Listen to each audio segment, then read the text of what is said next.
Hello everyone, welcome back to another edition of Elite Sport Shooting. My name is Jeff. Today, I'd like to talk about my Vault V770. But before we get going, if you haven't yet clicked that subscribe button, go ahead and do so. Then you'll be able to follow along with all the videos that we've been putting up. At the end of the video, if you like the content of the video, please click that like button. I would really appreciate it. If you have any comments or questions, leave them below. As well as I will be putting a link to the products that I use underneath, attached to the website here. Anyways, when I bought my first really, we'll say the more expensive firearm, one of my shotguns, I needed something to carry it back and forth to the range.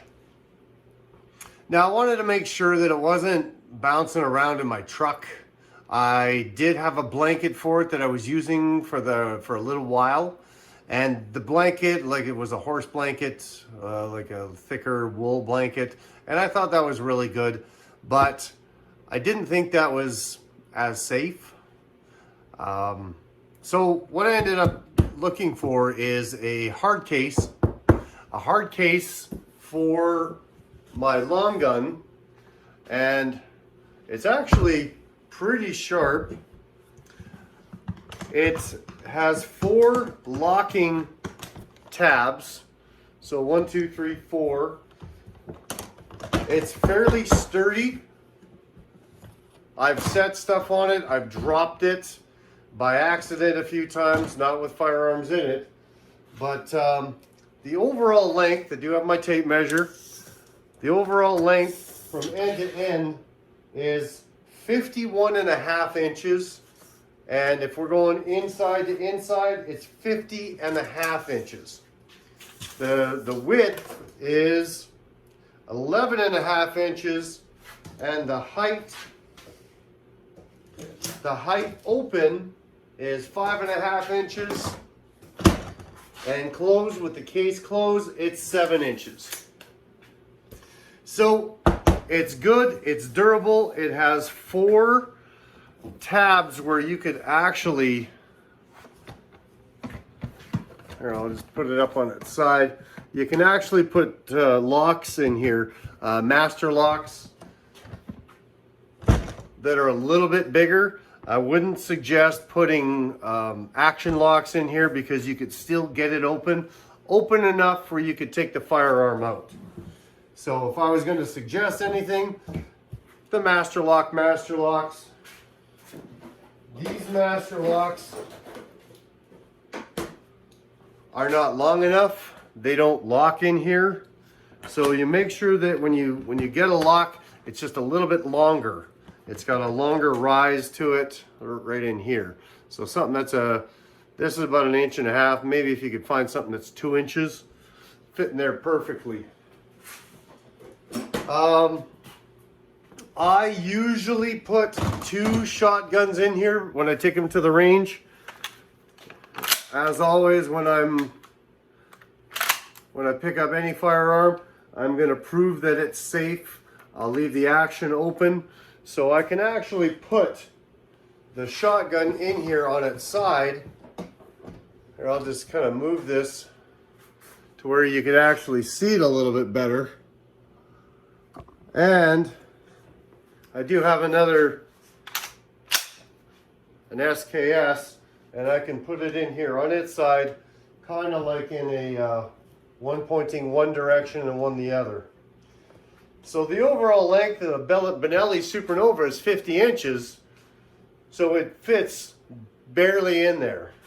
And it closes, when I close it, I haven't cut, I was going to cut the foam to put a couple of shotguns in here, one pointing one way and the other one the other way, but I like it like this because it actually pushes them. When I push it and close it and lock it, it holds them in position. Now I can lock that up, I can carry it, and it's got a good solid handle on it, so it actually locks up really well. Now I've had it bouncing around in the back of my truck with everything else that I take down to the range. Now with all my sport shooting stuff, I have a lot of stuff I take down to the range. But yeah, they do sell different sizes. They do sell a couple that are bigger. I do have a handgun version right here.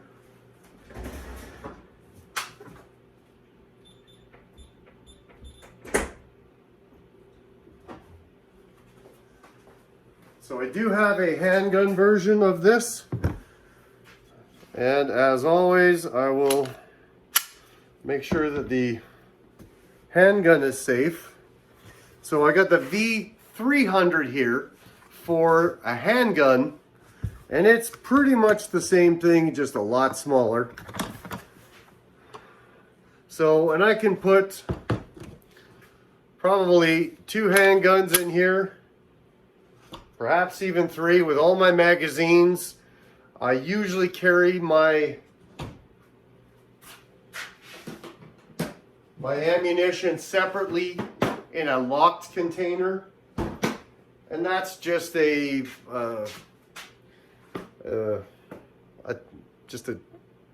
toolbox, a locking toolbox that I can put another lock on and take it down to the range. And this is just a plain, so I can put a lock in it and lock it up, and that keeps all my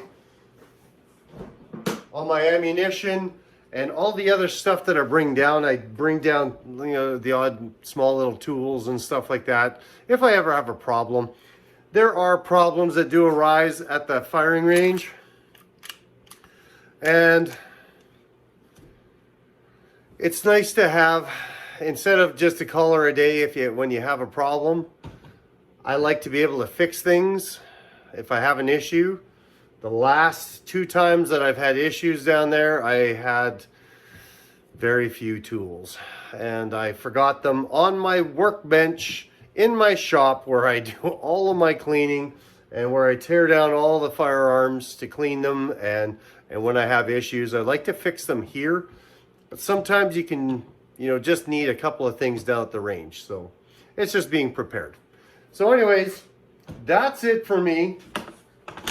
This, and this one here does lock as well. It's got 2, one here and one here. And make sure they have a little bit longer of a lock on it. So it can actually go through and you can click that down. So you might have to just get, you can buy them where they're 1.5 inches, 2 inches, and 3 inches long, just in that loop part. But anyways, that's it for me. If you have any questions, leave them below. If you have a comment or anything, leave that there as well. I'll leave links for both of these. I know that Canadian Tire sells these. They're a little bit more pricey. Cabela's is probably the best place that I've found these for the price. So anyways, that's it for me. If you have any questions, like I said, leave them below.